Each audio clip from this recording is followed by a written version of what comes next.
goes the train, and our train will be next. We'll be coming down these tracks. The Pineapple Express train tour at the Dole plantation. All right, we're boarding. We are boarding. Two to a seat, please. Let me get you on here in case you want to take a screenshot. Pose. Learn about pineapple, sugarcane, cacao, coffee, and other agricultural products. Hear the story of James Dole, who some call the Pineapple King. Learn some local traditions and customs, and groove to the music of recording artist Manoa DNA. So sit back, relax, and enjoy the ride.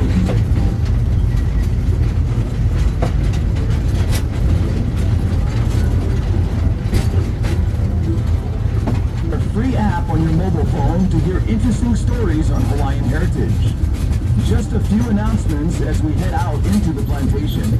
For your safety and those around you, please stay seated and keep your head, arms, legs, and any devices, including selfie sticks and GoPros, within the train at all times. Refrain from eating or drinking while on the train. And in case you drop an item outside the train, please do not leave the train to retrieve your item. Just take notice of the numbered markers along the train tracks close from where you boarded.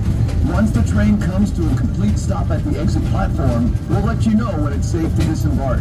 For those of you who may have left your stroller, walker, or wheelchair behind with us, we will be transferring those items. Let's begin our journey with a little background on this special city where we are located. It's called Wahiawa. Located between the Waianae and Ko'olau mountain ranges, Wahiawa is known for its scenic beauty, agricultural history, and strong military presence.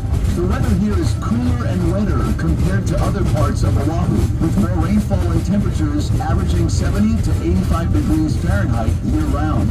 With a population of under 20,000 residents, Wahiawa has a small-town atmosphere and a strong sense of community. If you can spare some time, visit one of the many shops and restaurants in Wahiawa town and experience the hometown pride and aloha spirit displayed by its residents. Coming up on your left are pineapple fields.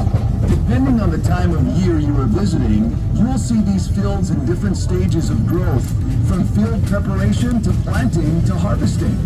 If you see the fields barren, they're being prepared for planting. To prepare the field for planting, the ground is plowed and mixed with fertilizer.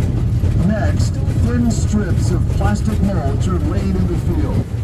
Plastic mulch helps retain moisture, controls weeds and pests, and heats the soil to stimulate root growth. You may be wondering why the soil is reddish in color. Well, it's because the decomposed volcanic ash in the soil results in high amounts of oxidized iron, which in turn causes the reddish tint. The high iron content in the soil is good for growing pineapple. Now, if you see rows and rows of green, spiky crowns, these are fields undergoing planting. Each of the crowns are planted by hand by taking a sharp knife, cutting a hole through the plastic mulch, then placing the crown into the hole. It is difficult